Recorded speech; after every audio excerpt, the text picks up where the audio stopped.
Bismillahirrahmanirrahim. Assalamualaikum warahmatullahi wabarakatuh. Hi everyone, I'm Anissa Nurulaftareni from Group 1.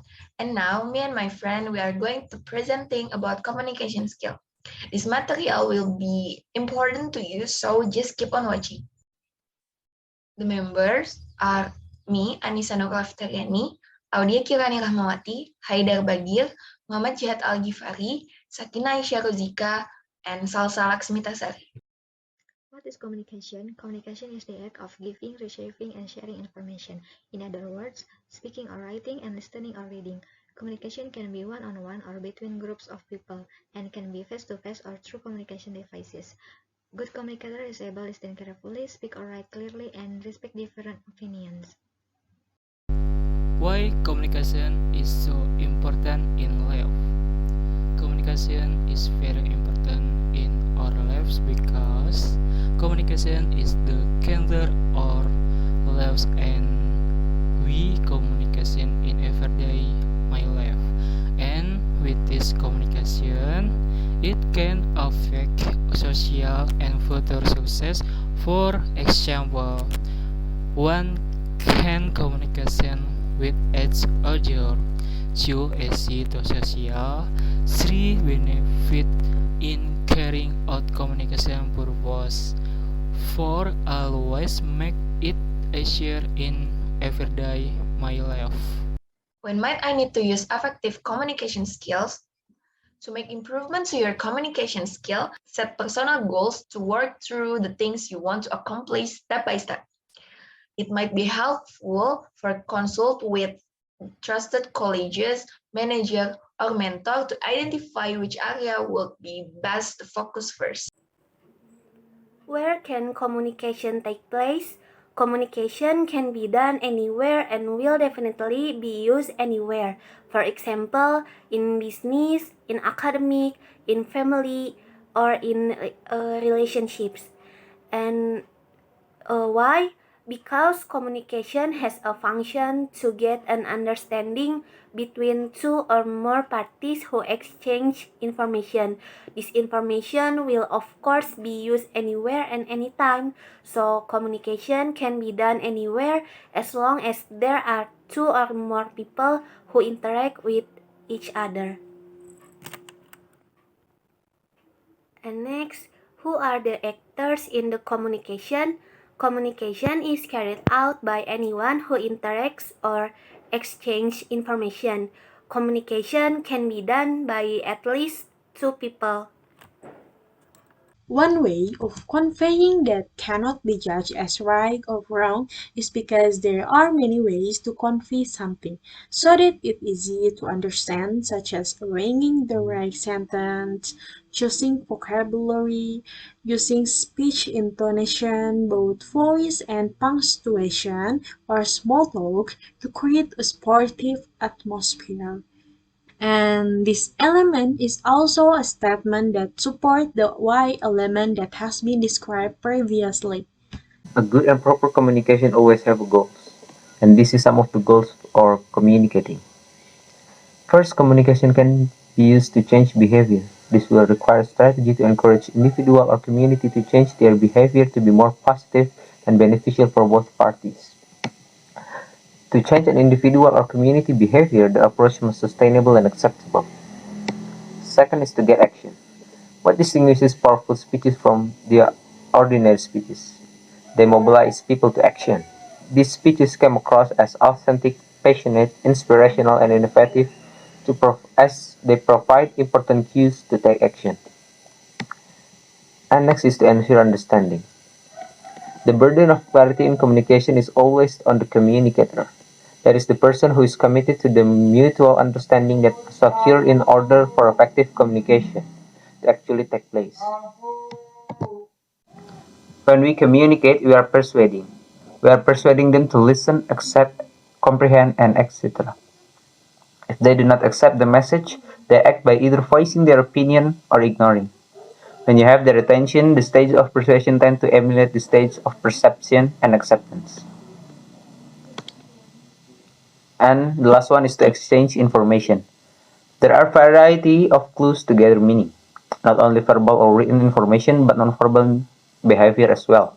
If you're not careful, facts will be forgotten and distorted. This is because both the individual sending and the person receiving the information might unintentionally obscure the message. Most common ways to communicate. First, verbal. Verbal communication is the use of language to transfer information through speaking or sign language. Verbal communication is important because it is efficient. First, use a strong, confident speaking voice.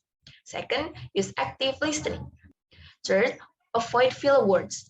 It can be tempting, especially during a presentation, to use filler words such as like, so, or yeah. And four, avoid industry jargon when appropriate. Second ways, nonverbal. Nonverbal is the use of body language, gesture, and facial expression to convey information to others. First, notice how your emotions feel physically.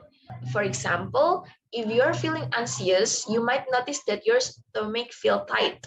Developing awareness around how your emotions affect your body can give you greater mastery over your external presentation. Second, be intentional about your nonverbal communication things. Third, mimic nonverbal communication you find effective. Third ways, written. Written communication is the act of writing, typing, or printing symbols like letters and numbers to convey information. It is helpful because it provides a record of information to reference. Writing is commonly used to share information through books, pamphlets, blog, memos, letters, and more. First, for simplicity, writing communication should be as simple and clear as possible. Second, don't rely on sound. Third, take time to review your writing communication. Fourth, keep a file of writing you find effective or enjoyable. Fourth ways, visual. Visual communication is the act of using photograph, art, drawing, sketch, chart, and graph to convey information. First, ask others before including visual. Second, consider your audience. Third, only use visual if they add value. And fourth, make them clear and easy to understand. Types of communication. On the basis of organization relationship, there are two types, namely formal. These types of communication is also referred to as official communication. Informal communication, where conversation partners are part of a group, organization, or society. Then there is informal. Informal communication is surprisingly popular and also referred to as the unofficial grapevine. Informal communication is considered user-friendly and hence offers huge advantage when used wisely. Next, on the basis of flow, there are three types, namely number one, vertical. Information flows freely up and down the organizational structure. For example, your bosses. Boss speaks to you, you speak to your boss, and you speak to the employees under you. Number two, horizontal. This is where information or communication flows across a structure. For example, you and your coworkers speak together back and forth. Number three, diagonal. There is diagonal formal communication where all levels communicate with one another in any direction.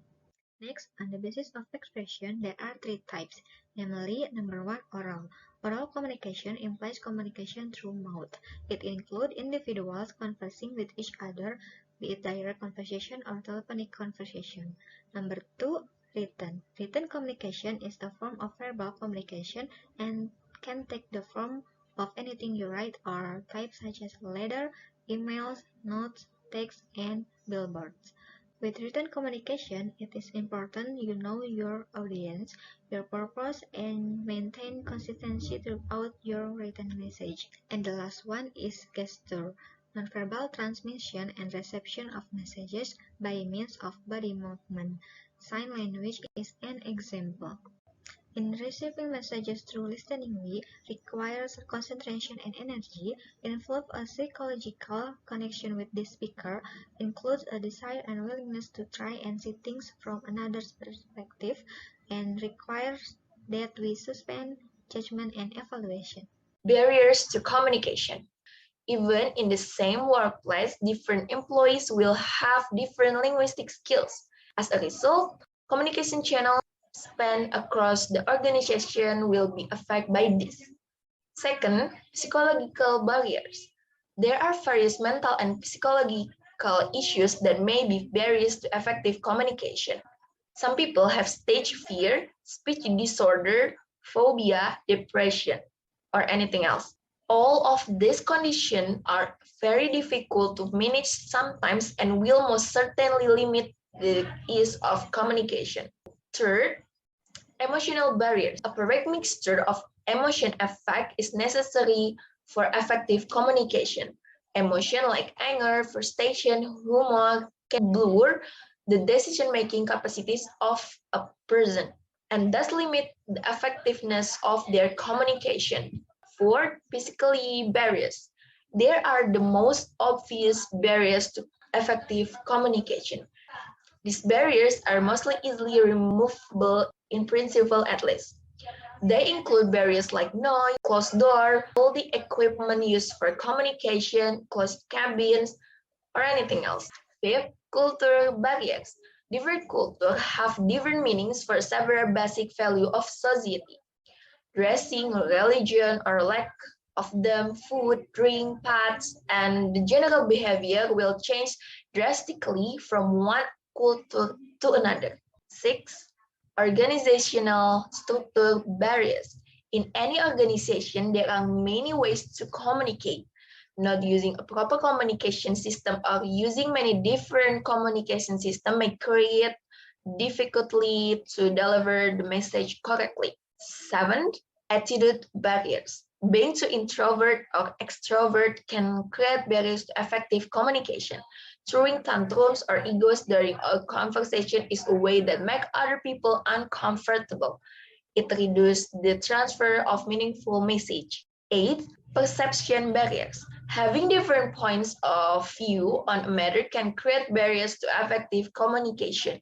Not being considerate of other perspective from an obstacle in communication correctly. And last, physiological barriers. Specific disorders, disease, or other limitation may also deter effective communication. The shaky voice, dyslexia, and others are examples of physiological barriers. Next, the process of communication. Communication is a dynamic stage involving at least two people to achieve a goal. In this diagram, the communicator is the encoder, the message is the symbol, verbal or nonverbal, the channel is one of the transmission mediums, the receiver is the decoder, feedback is the response to the message, and noise is any interruption that breaks down the communication. The communicator, sender, or encoder is the one who initiates the communication process.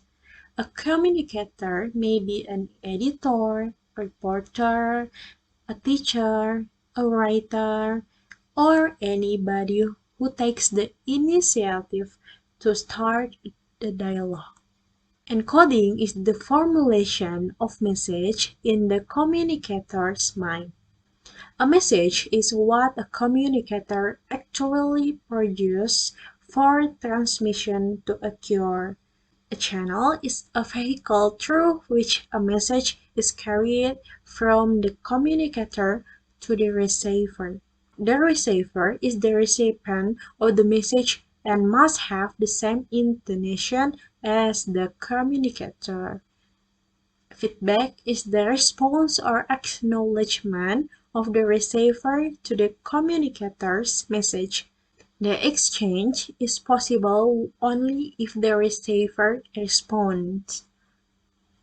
And noise is any interruption that can creep in at any point in the communication process and make less ineffective.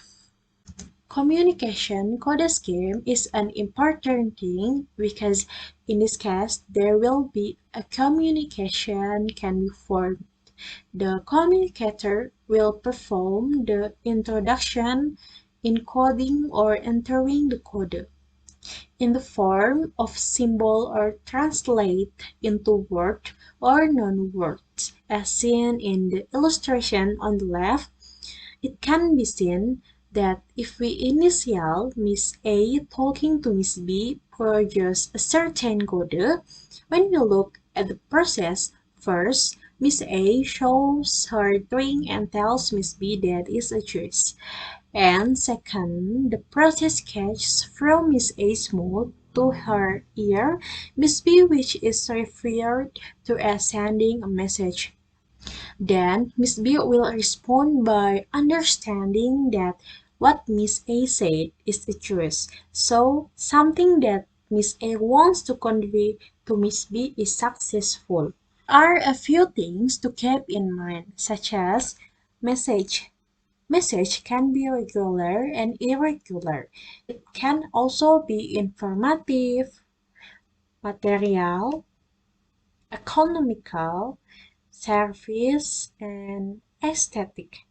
Next, good encoding thinks about what message will be conveyed to whom, in what form, what medium, and what consequences. And decoder will translate what is received in the form the same as the meaning of the communicator. Differ slightly, differ and differ greatly. Three components involved for communication is one, verbal verbal message, two, paraverbal message, and three, nonverbal message. Examples for verbal message are the words we choose or the language we choose, such as formal language for business relationship or informal language for friendship relationship. For sending message, verbal message is more effective because we can explain clearly about any information with brief, succinct, and organized words or language. And for paraverbal message is how we say the words. For example, is transmit through the tone, pitch, and pacing of our voices. Paraverbal message is good combination for effective sending message. And for nonverbal message is our body language. For example, such as facial expression or postures and gestures. Nonverbal message are the primary way that we communicate emotions. Three pillars of communication. Verbal, the message we send. Focus, the sound we convey. Visual, body language. What makes a good communication? Someone who does this communication becomes an interest in life that will be better because this communication carry out together goals in maximum achievement. How to develop your communication skill? Number 1. Be a good listener and know the purpose of the speaker. 2. Show good body language. 3. Take direct to the topic or main discussion. 4. Know the time and place when speaking. 5. Use clear language and appropriate tone of voice. 6. Train on communication and improve how to answer the context of speaking. Good communication tips. 1. Create a comfortable atmosphere in communication. 2. Pay attention to clear and effective speech. 3. Pay attention to body language and clear notations. 4. Be a good listener when communication. 5. Be mature in controlling emotion and give good advice when communication.